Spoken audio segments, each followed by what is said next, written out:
एक छोटे से गांव में तीन भाई बहन आरव, सिया और नील अपने पिता की हत्या के बाद अपनी मां के साथ उनके पुश्तैनी घर में रहने के लिए चले गए। यह घर बहुत पुराना और रहस्यमयी था और गांव के लोग इसके बारे में अजीब अजीब कहानियां सुनाते थे। पहले कुछ दिन तो सामान्य बीते, लेकिन एक दिन जब तीनों भाई बहन घर के पुराने हिस्से की सफाई कर रहे थे, उन्हें एक पुराना बक्सा मिला। बक्से के अंदर कई चाबियां थीं, जो देखने में साधारण नहीं लग रही थी। हर चाबी पर अलग अलग निशान और प्रतीक बने हुए थे। आरव ने सबसे पहले एक चाबी उठाई और उसे पास के दरवाजे में लगाया। दरवाजा खुलते ही वे एक चमकदार कमरे में पहुंच गए, जहां हर चीज जादुई लग रही थी। वहां उन्हें पता चला कि ये चाबियां सिर्फ दरवाजे ही नहीं, बल्कि अद्भुत शक्तियों और रहस्यों को भी खोलती हैं। उस कमरे में एक जादुई आईना था, जो भविष्य की झलक दिखा सकता था। आरव ने आईने में देखा और पाया कि उनके पिता की हत्या के पीछे एक गहरा षड्यंत्र था। सिया ने एक और चाबी उठाई और उसे एक पुराने ताले में लगाया। ताला खुलते ही वे एक गुप्त पुस्तकालय में पहुंच गए, जहां उनके पिता की लिखी हुई डायरी मिली।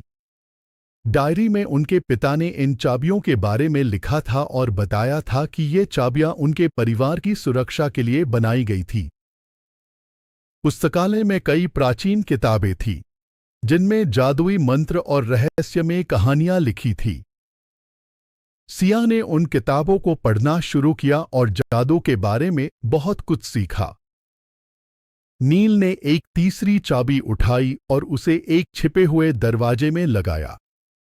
दरवाजा खुलते ही वे एक गुप्त तहखाने में पहुंच गए, जहां उन्हें एक प्राचीन तलवार मिली।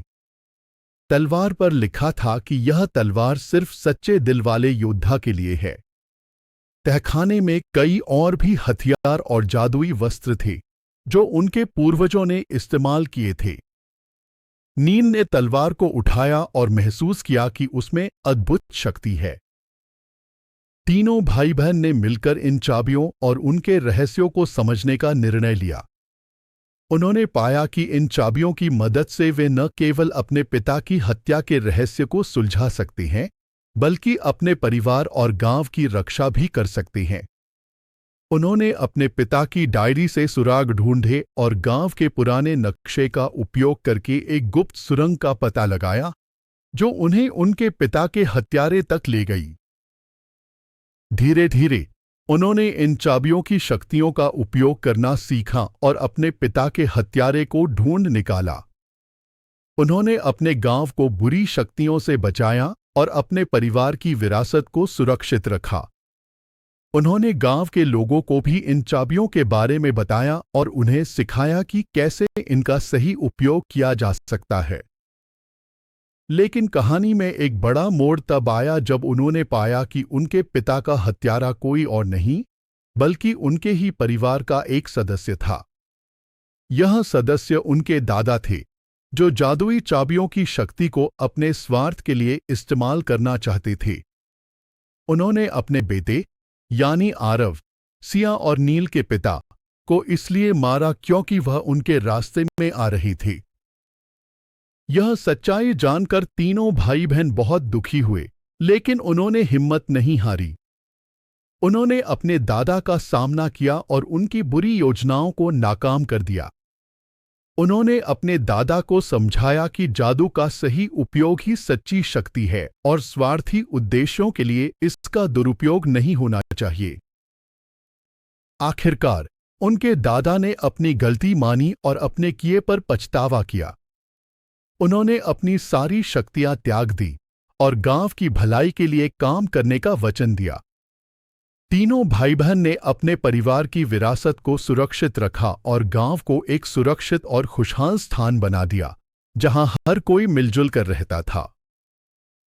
लेकिन कहानी का असली ट्विस्ट तब आया जब उन्होंने पाया कि चाबियों की असली शक्ति अभी भी अनजानी थी। एक रात जब तीनों भाई बहन सो रहे थे, उन्हें एक अजीब सपना आया। सपने में उनके पिता ने उन्हें बताया कि चाबियां सिर्फ जादुई दरवाजे ही नहीं, बल्कि समय के द्वार भी खोल सकती हैं। अगली सुबह उन्होंने चाबियों का उपयोग करके एक नया दरवाजा खोला और पाया कि वे समय में पीछे जा सकते हैं।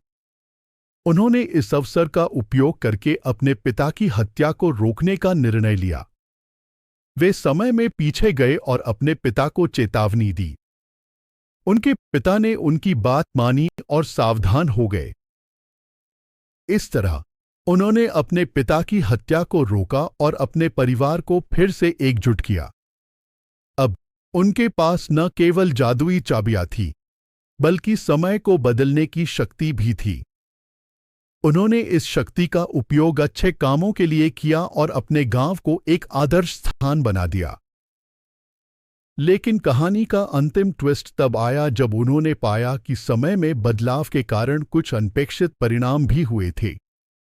उनके पिता की जान बचाने के बाद उन्होंने देखा कि गांव में कुछ चीजें बदल गई थी। कुछ पुराने दोस्त अब दुश्मन बन गए थे और कुछ दुश्मन अब दोस्त बन गए थे। समय के साथ छेड़छाड़ करने के बाद आरव, सिया और नील ने महसूस किया कि वर्तमान में रहकर ही वे अपने जीवन को सही दिशा में ले जा सकते हैं। उन्होंने चाबियों को सुरक्षित स्थान पर छिपा दिया और अपने जीवन को सामान्य तरीके से जीने का संकल्प लिया। लेकिन उनकी यात्रा यहीं खत्म नहीं हुई। एक दिन जब वे गांव के पास के जंगल में घूम रहे थे, उन्हें एक रहस्यमय गुफा मिली। गुफा के अंदर एक प्राचीन शिलालेख था, जिसमें लिखा था कि यह गुफा एक और जादुई दुनिया का द्वार है। तीनों भाई बहन ने मिलकर गुफा का अन्वेषण करने का निर्णय लिया। गुफा के अंदर उन्हें एक और बक्सा मिला, जिसमें नई चाबियां थीं। इन चाबियों के साथ उन्हें एक नई दुनिया का पता चला, जहां जादू और वास्तविकता का अद्भुत संगम था। इस दुनिया में उन्होंने कई नए दोस्त बनाए और कई चुनौतियों का सामना किया। इस नई दुनिया में एक रात जब तीनों भाई बहन एक पुराने महल में ठहरे हुए थे, उन्हें अजीब-अजीब आवाजें सुनाई देने लगी।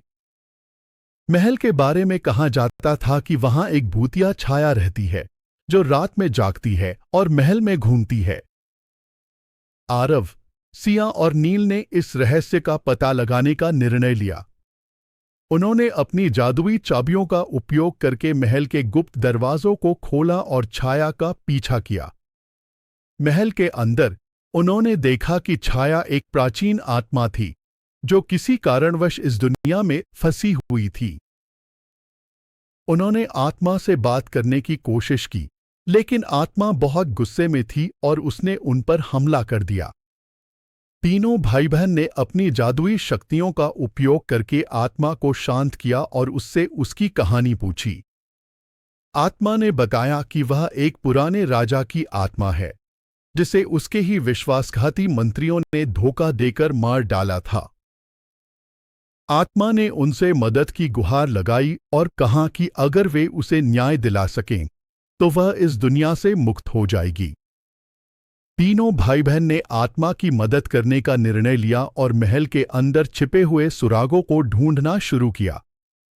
उन्होंने पाया कि महल के तहखाने में एक गुप्त कक्ष था, जहां राजा के हत्यारों ने अपने अपराध के सबूत छिपाए थे।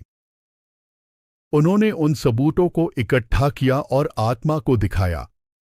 आत्मा ने उन सबूतों को देखकर शांति पाई और उन्हें धन्यवाद दिया। आत्मा ने उन्हें एक आखिरी चाबी दी, जो महल के सबसे गुप्त दरवाजे को खोलती थी। उस दरवाजे के पीछे एक अद्भुत खजाना था, जो राजा ने अपने राज्य की भलाई के लिए छिपा रखा था। तीनों भाई बहन ने उस खजाने का उपयोग करके महल को पुनः जीवंत किया और उसे एक सुरक्षित और खुशहाल स्थान बना दिया। उन्होंने आत्मा को शांति से विदा किया और अपनी यात्रा को जारी रखा, यह जानते हुए कि उन्होंने एक और रहस्य सुलझा लिया है और एक आत्मा को मुक्ति दिलाई है। इस यात्रा के दौरान उन्होंने अपने परिवार और गांव की भलाई के लिए कई महत्वपूर्ण सबक सीखे। उन्होंने समझा कि सच्ची शक्ति और खुशी दूसरों की मदद करने और सही काम करने में है। उन्होंने अपनी नई शक्तियों का उपयोग अच्छे कामों के लिए किया और अपनी नई दुनिया को एक सुरक्षित और खुशहाल स्थान बना दिया। Audio Jungle.